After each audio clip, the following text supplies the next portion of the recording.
All right, this is your man, Sir-Earl, podcast number 147. We're bringing to you the client of the month. Your name isn't pronounced. Like government? Yeah. Seria. Okay, her name is Seria Simmons. Everyone calls her Chick. Yes. Right? Yes. Okay. So she's our client of the month. And here at Ratio 1-to-1, we do pick we were doing it a lot more, but we pick a client of the month, and that client of the month is just not based on progress, even though they do make progress. It's more so consistency, work ethic, and if you do those things, then of course you're going to make progress. But you always have, one or two that stands out in their commitment to their physical excellence. And as you if you go to the YouTube and watch the video, you'll see a lot of her before and after pictures. I mean, she made a lot of progress before she came here, continuing to make progress here with an ultimate goal of getting on stage and winning.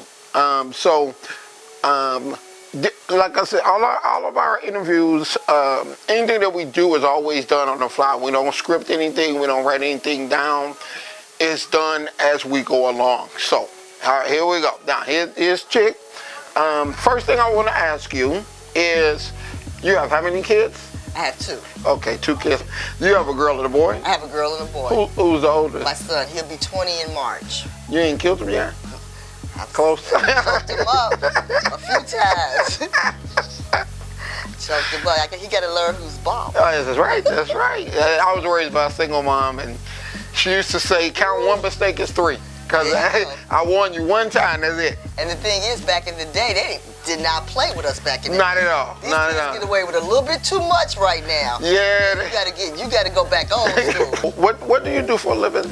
I am a stylist. I'm a hairstylist. Okay. Yes. So, if they wanted to get in, you'll get a chance to tell them again at the end, but if they wanted to get in touch with you for what you do for a living, how would they get in touch with you? I have my phone. My information, I use pens as my cards. Okay. Writing pens. Okay. Because the way I looked at it is that if you have a pen, you might leave that pen down, somebody else might grab it. Right. Cards people kind of throw away or just toss them, whatever. Right. But a pen you hold on to. Okay. So my pens have my information on. Oh, okay. Yes, I have, Okay. Yeah, then that's what I give out All as right. my calling Well, card. so we'll or their referrals, Right. or what have you. Like people refer people to me. Yeah, Yes. that's how our business has been built. It's, most 98% of our business is referrals. Referrals. Exactly. Yeah, and that's the best way to get them. That's the best way to get them. They come through the door knowing to it what they expect and they want to join. So anyway, okay. How long have you been working out?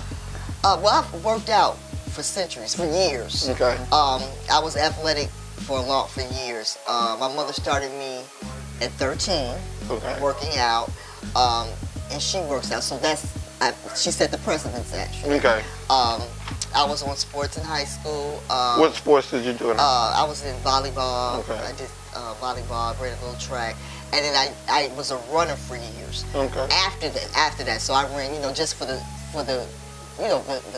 sport. Okay. I did a lot of what do you call those sponsorships for like sickle cell anemia, breast cancer awareness. I was about 30 something when I was doing that. Breast cancer awareness, 40 actually. I was about 40. Early 40s, late 30s. I did breast cancer awareness, autism. I was training back in 2005 for the 26K breast cancer awareness because it runs in my family. It was real serious for me. And I didn't do so well in the training because that's when I was not able to run as much. Okay. So, but yes, I've done a lot of stuff. And I've always been conscious of my health. But then you have, like I said, you fall and you rise. And right. When we as women, we have children, we have family, and so we get caught up with that. Yeah. And I was down for 10 years. I saw pictures of you and I think it was at your heaviest, but it was my life. Really? So how much were you on that picture? 270 pounds. Okay, how much do you weigh now? I weigh 116.9. Wow. So what is your? See, this is the thing. You've been coming to Chie for how long? Since August. Okay. I started with her in August. Okay. this is the point that I try to make to people, okay? Obviously, you're a self-driven individual. Yes, very. You know, I tell people, without a spark, you can't start a flame. And a lot of people look for trainers or whatever to be that, to give them that motivation that they need. Where in reality, it has to come from within. If you're not motivated by nature, there's no trainer that can help you. There's nobody that can help you. What is your driving force? Because a lot of people could have just settled for where they were. You know, like I said, I was down for 10 years. I tried after I had my second child, and sleep deprivation, everything, but I still got up and kept going. I was able to get it off when I had my son, and I was older, 37. Mm-hmm. I was able to get it off after my son, but I couldn't do it after my daughter. It was just too much. Okay. But like they say, muscle has memory. So after a while, my drive was that I was too young to be that heavy. Okay. First of all, and and medically it was not good for me. Okay. I'm a short stack, so at 270 I actually looked like 300 or something, because it was just too much, and I was in a lot of joint pain. I just kept What did you do to get that heavy?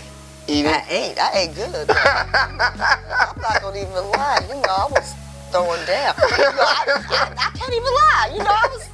It was good. They say live to eat and not. What is it? Eat to live and not live to eat. Right. I was eating. I was living to eat. You was getting it in. I was getting it in.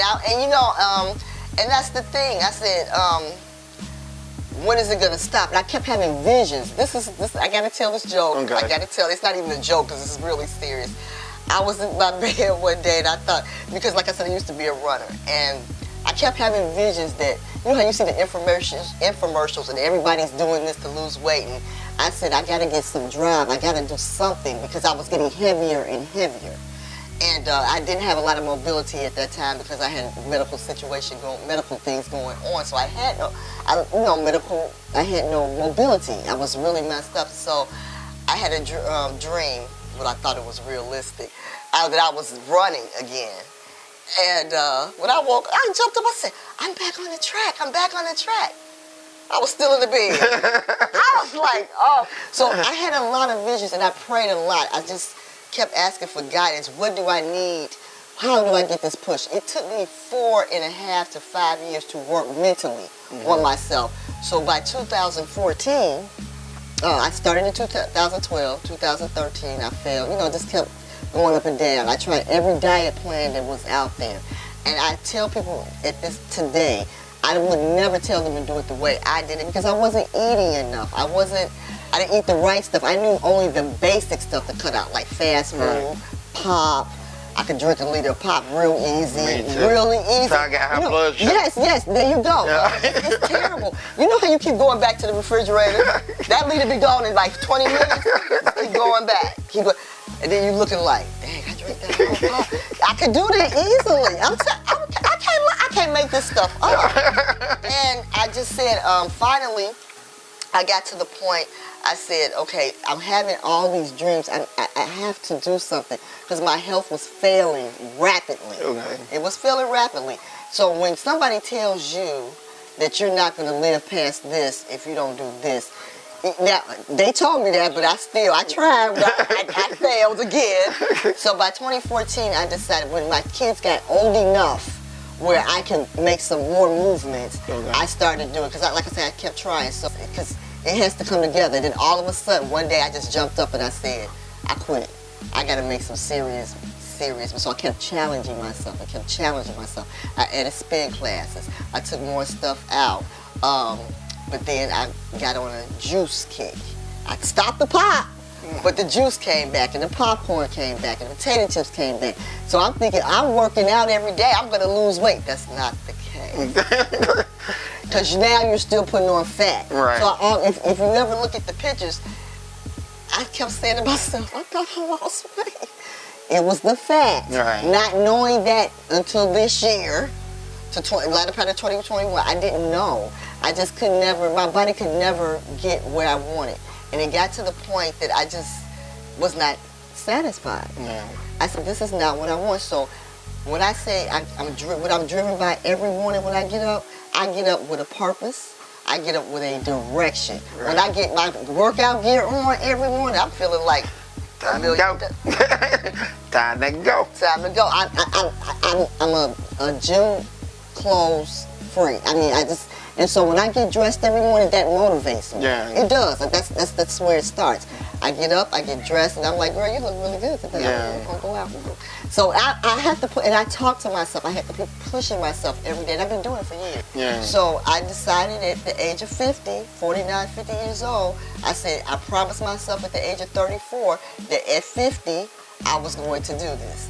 Not knowing when that was going to come, because Right. I didn't know when it was going to come. And just one day, I got up and that was it. Do you think that you're in your best shape ever? Oh, absolutely. Absolutely. I look better now at 57 than I did at 20. Now, you know when you're 20, 30, 40, early 40s, you look pretty good, but it was never like this. Okay. I mean, I had a nice shape or whatever, but I always had the same issues that I kept complaining about all these years, and nobody could get it done. Nobody could get the back that, because when you get upper body weight, it's very, very hard to get off, and that's where I carried my weight. Well, I was small, but I still carried those fat pockets in the same places. They just looked different. They were just proportioned differently then. So what do you think it is that Chia ratio 1-1 has brought to you? Oh my gosh, knowledge first of all. Knowledge. She might be a short stack, but she's powerful and explosive, let me tell you. She shares her knowledge, and I really, really appreciate that. And when I came to her, what I admired and what I loved is that she asked me what I wanted to do. And like I said, I was confused in a lot of things. I really didn't know what category I wanted to be in. And because I knew what I wanted, and when I went to the show, I was able to see the different categories. Right. And I knew then, when I walked out of there, you know how they say sometimes you gotta put stuff in the air? Yeah. You think I'm kidding you? I can't make this up either. I've been putting it in the air for years. I've been putting it in the air since 2014. When I said I wanted to compete, 2014 I decided to compete. Okay. And I told a couple people in 2017. But I was just talking. But I knew, God has a plan and a direction for everybody. We just don't know it. Right. But I kept putting it in the air, and I kept talking about it, and I kept putting it in the air. Still hadn't done anything, but I kept saying it, and I kept saying, I promised myself. When I met her and I saw her, but this is the thing, she was referred to me 3 years ago. Right. 3 years ago, she was referred to me, and I said, one day, 3 years ago, I kid you not, I cannot make this up. I said, I want to work out with her. And I like the fact that she took time out to find out what ailments I had, what category I want to be, what do you want to do? Right. And I told her, I said, is this possible? Because I feel like I was starting to feel, but I wasn't going to stop. I was starting to feel like maybe my body can't do this. Maybe it's just me. Maybe, I know I came from a long way, and like you said, a lot of people blame their trainers for not getting where they want to go. If you do not stay consistent, if you do not follow the script and listen and do, you're not going to get this. You cannot outwork a bad diet. Right. Yeah. I tried. Yeah. I tried, That's right. but you cannot outwork a bad diet. You just can't. That's true. You'll be working all day, Yeah. and every year you look the same. Yeah, one and step forward, 2 steps back. just falling back. And so Yeah. I'm a living witness to it, and I can't make it up. But I enjoy working out here. It's peaceful. I'm at peace. That's The owner is real cool. The owner is I get some of that love, man. All right, we're going to wrap this up. Yeah. All right, if you got anything you want to say, because people are going to see it. A lot of people are going to see it. We're actually viewed and download in about 70 different countries and about 60 cities. So it's going to be very televised. So if there's anything you want to say, you can close it out. And I will. I like to say I'm very grateful and thankful to see that people are actually moving. They're actually getting up. They're moving. Some mobility is better than no mobility. And you know, you have to start somewhere. It's because it's a lifetime change. It's a lifestyle change. It's a quality of life. And you have to make some, you got to look at it like this. We're not getting any younger. And you have to put forth an effort to try to do something. And I see so many people now online that are just starting to do more and more, working out more and more, you know, moving more and more. And it's a beautiful thing. And I say you have to stay. Consistency is the key to all of this. And it comes, every time you think about it, it comes right back down to the foods that you put in your mouth. I can't even make this up because I was not a believer either, and I am a believer now. All right, so I thank you so much for sitting down with me. This is our merch client of the month, Seria Simmons, and we out of here. We'll catch you next time. See me on stage. I'm coming at you. Me and Ratio 1 to 1 fitness and she ate to Roo. All right.